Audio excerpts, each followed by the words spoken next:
Ever noticed how some people practically live in their cars, while others treat them as mere transportation pods? And I don't just mean how often they drive, I mean the interior, the vibe, the ecosystem they cultivate within those four doors. What if I told you that the state of someone's car, the cleanliness, the accessories, even the smell, speaks volumes about their inner psychology, about their personality, their anxieties, their deepest desires? Think about it. A car is a mobile extension of our personal space. It's where we spend countless hours, often alone, surrounded by our belongings and immersed in our thoughts. What we choose to do with that space is a powerful reflection of who we are. We're going to dive deep into the fascinating world of automotive psychology and explore how your driving habits and car's interior acts as a mirror reflecting your inner self.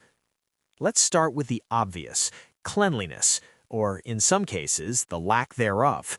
A meticulously clean car, gleaming dashboard, air freshener working overtime. This isn't just about hygiene, this is about control. These individuals often crave order and predictability in their lives. They may be high in conscientiousness, one of the big five personality traits, meaning they are organized, disciplined, and detail-oriented. The pristine interior is a manifestation of their desire to manage their environment, to create a sense of calm amidst the chaos of the outside world. They likely plan ahead, are punctual, and take pride in their accomplishments. But beneath the spotless surface, there might be a fear of losing control, a need to micromanage aspects of their life to alleviate anxiety. Consider the implications of this need for control, stemming from perhaps earlier life experiences where order was disrupted. Experts suggest that this drive for cleanliness can be a coping mechanism for anxieties that might otherwise feel overwhelming. They seek control, and the car becomes their domain, meticulously organized and maintained. Think of Sarah, an accountant I know. Her car is so clean you could eat off the dashboard.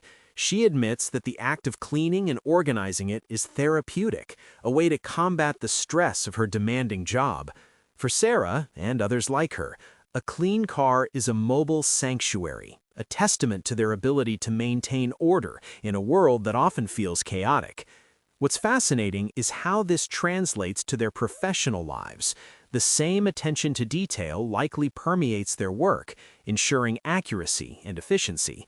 Now, contrast that with the alternative. The car where empty coffee cups form stalagmites, where fast food wrappers resemble a bizarre art installation, where the aroma is distinct, let's say. This isn't necessarily a sign of laziness or a lack of hygiene. It can be an indicator of a different kind of personality entirely. These individuals may be high in openness to experience, another of the big five traits. They are often creative, spontaneous, and less concerned with rules and conventions. The clutter in their car might reflect a mind overflowing with ideas, a life lived in the moment, a resistance to being confined by rigid structures. This resistance can stem from a deep-seated need for autonomy, an aversion to the constraints of societal expectations. In this context, their cars aren't just messy, they're a declaration of independence. They might be prioritizing other things, their careers, their hobbies, their relationships, over maintaining a spotless vehicle.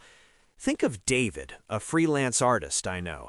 His car is a rolling studio filled with sketches, paints, and half-finished projects.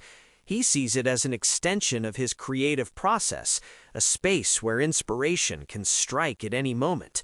For David, and others like him, a cluttered car is a symbol of a life lived fully, a testament to their ability to embrace chaos and find beauty in the unexpected.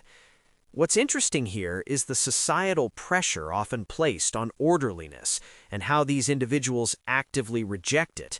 Their cars become a canvas for their personalities, defying norms and embracing the unconventional. But there's another, darker side to car clutter. Sometimes excessive messiness can be a sign of something deeper, difficulty letting go. This could be linked to attachment theory. which suggests that our early relationships with caregivers shape our ability to form secure attachments in adulthood. Individuals with insecure attachment styles may struggle to discard items, even if they are no longer useful, because they associate them with past experiences or emotional connections. Understanding this link requires a closer look at the psychological impact of hoarding tendencies and how it manifests within the confined space of a car. The piled-up coffee cups might represent memories of late-night study sessions. The old receipts might be reminders of happy shopping trips. The crumpled maps might evoke memories of adventurous road trips. For these individuals, letting go of these items feels like letting go of the memories themselves, a painful process they avoid at all costs. The car becomes a mobile time capsule, a repository of emotions and experiences that they are unwilling to release. This can have a wider consequence on their lives, affecting their relationships and their ability to function effectively in their daily routines. The weight of the past, quite literally, burdens them. Then we have the accessory aficionados, the individuals who personalize their cars with bumper stickers, dashboard figurines, and personalized license plates. This isn't just about expressing individuality, it's about signaling identity. These individuals are often highly social and enjoy connecting with others who share their interests and values. It is about projecting an image and finding affiliation in a world which sometimes seems indifferent. Think about the sheer variety of bumper stickers alone.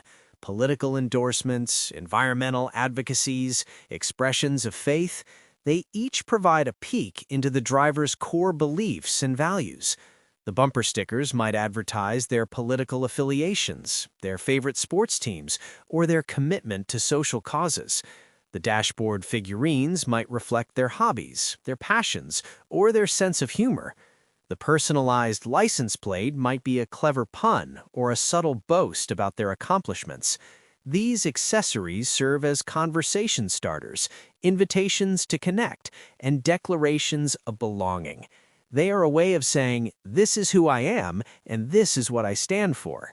But sometimes, excessive accessorizing can be a sign of insecurity, a need to overcompensate for feelings of inadequacy.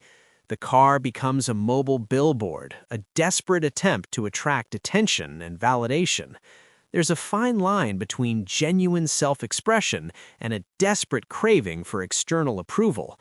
Experts suggest that the number and nature of accessories can indicate the depth of that insecurity. Finally, let's talk about the territorial car. The car where the driver fiercely guards their space, becoming visibly agitated when someone parks too close or cuts them off in traffic. This behavior can be linked to the concept of personal space and the cognitive bias known as the endowment effect, which is the tendency to overvalue things we own. Delving into the psychological underpinnings of road rage provides a fascinating yet often disturbing insight. For these individuals, the car is not just a mode of transportation, it's an extension of their personal territory. They feel a strong sense of ownership over it and react defensively when they perceive a threat to its integrity. This behavior can be amplified by stress and anxiety as the car becomes a haven from the outside world, a place where they can feel safe and in control. Commuting adds another layer. The daily grind takes its toll on a person. But why do some people react so violently in traffic? There are theories about dehumanization and how being sealed inside a metal box affects one's feelings toward other drivers. Think of Mark, a lawyer, who spends hours commuting in heady traffic.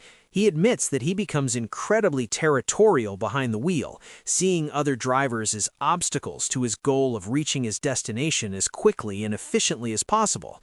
For Mark and others like him, the car is a personal fortress, a space where they can assert their dominance and protect their boundaries. We must remember that in some cases, this territorial behavior can be a dangerous and alarming result of pent-up aggression.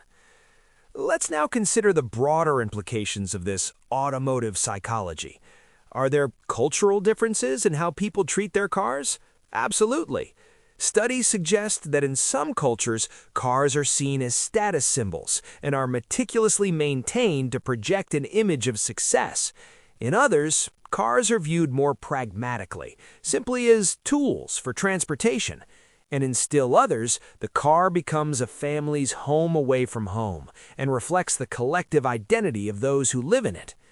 Think about the densely populated cities across the world, from Tokyo to Mumbai, where vehicle space is at a premium, but where the car can be a temporary refuge, a place of solitude.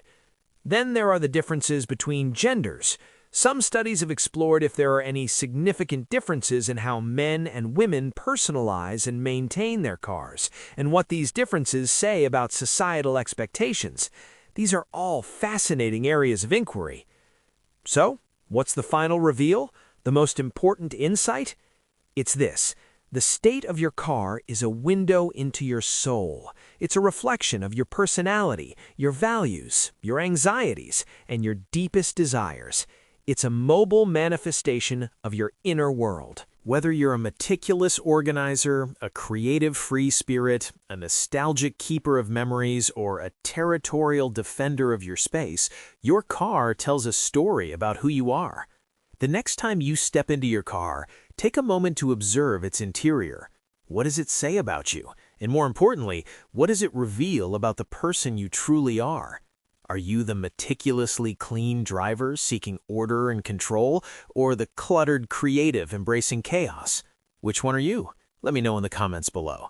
But it's more than just a fun social experiment.